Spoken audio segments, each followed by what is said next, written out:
ابو بکر صدیق رضی اللہ تعالی عنہ۔ ابو بکر، جس کا مطلب ہے اونٹوں کا مالک، آپ کی کنیت تھی۔ آپ کا اصل نام تھا عبد الکعبہ، جس کو رسول پاک صلی اللہ علیہ وآلہ وسلم نے بدل کر عبداللہ رکھا۔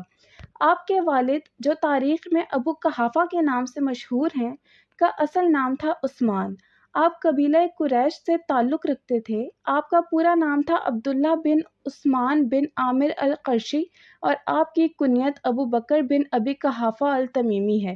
آپ سابقین اولین اور عشرہ مبشرہ میں سے ہیں۔ آپ اسلام کے پہلے خلیفہ ہیں۔ آزاد مردوں میں آپ نے سب سے پہلے اسلام قبول کیا۔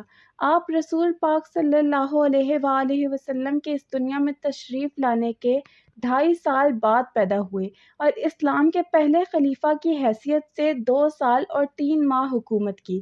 اس حساب سے آپ کی عمر رسول پاک صلی اللہ علیہ وآلہ وسلم کی عمر کے برابر یعنی 63 سال تھی۔ سبحان اللہ۔ آپ قریش کے ان چند معززین میں سے تھے جنہوں نے کبھی بھی بتوں کو نہیں پوجا۔ آپ نے دنیا کے اسلام کے نور سے منور ہونے سے پہلے بھی کبھی شراب کو ہاتھ تک نہیں لگایا۔ وجہ دریافت کرنے پر فرمایا کرتے کہ میں نے لوگوں کو ہوش و حواس سے بیگانہ ہو کر بیہودہ حرکات کرتے ہوئے دیکھا ہے، اور میں اپنا عزت و وقار نہیں گنوانا چاہتا۔ زمانے جاہلیت کی گندگی سے دور اور اخلاق عربیہ سے آراستہ تھے۔ آپ ان خوش نصیب لوگوں میں سے ہیں جن کو بچپن سے ہی رسول پاک صلی اللہ علیہ وآلہ وسلم کی رفاقت حاصل رہی۔ ساری زندگی آپ رسول پاک صلی اللہ علیہ وآلہ وسلم کے سیرت و کردار سے متاثر رہے۔ تبھی جب رسول پاک نے آپ کو اسلام کی دعوت دی، تب آپ نے بلا تردد اور بغیر کسی پس و پیش کے اسے قبول فرمایا۔ آپ کے قبول اسلام کے بارے میں رسول پاک صلی اللہ علیہ وآلہ وسلم فرمایا کرتے تھے،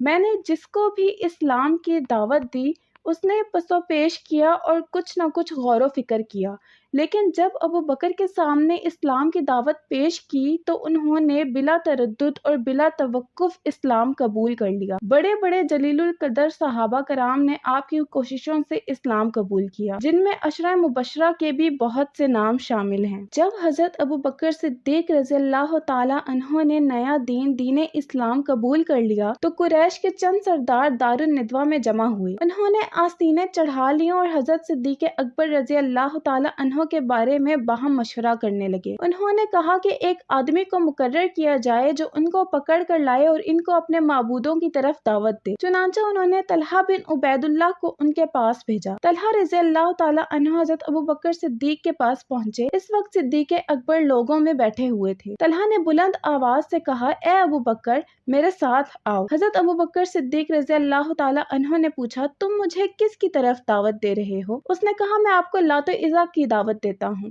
حضرت ابو بکر صدیق نے فرمایا، کون لات؟ طلحہ نے کہا، اللہ کی بیٹیاں۔ حضرت ابو بکر صدیق نے فرمایا، تو پھر ان کی ماں کون سی ہے؟ یہ سن کر طلحہ خاموش ہو گئے، کوئی بات زبان سے نہیں نکالی۔ حضرت ابو بکر صدیق رضی اللہ تعالی عنہ طلحہ کے ساتھیوں کی طرف ملتفت ہوئے اور فرمایا، اپنے ساتھی کو جواب دو۔ وہ بھی خاموش رہے، انہوں نے جواب نہیں دیا۔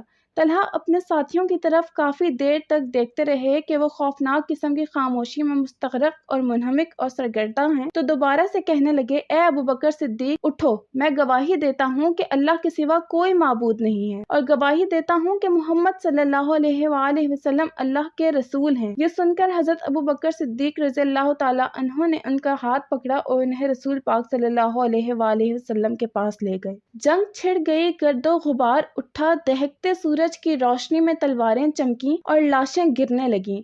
مکہ میں یہ آواز اٹھی کہ اہل فارس رومیوں پر غالب آ گئے اور وہ جنگ جیت گئے۔ مشرکین کو اس پر خوشی ہوئی، کیونکہ مشرکین اور اہل فارس دونوں اہل کتاب میں سے نہیں تھے۔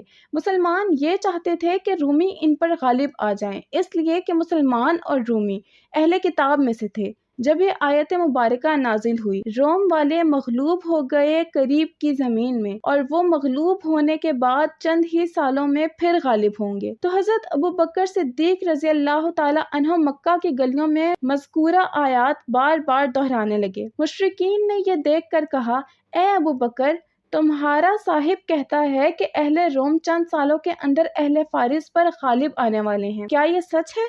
صدیق اکبر نے فرمایا، آپ صلی اللہ علیہ وآلہ وسلم نے سچ فرمایا ہے۔ وہ کہنے لگے، کیا تم اس پر ہمارے ساتھ شرط لگا سکتے ہو؟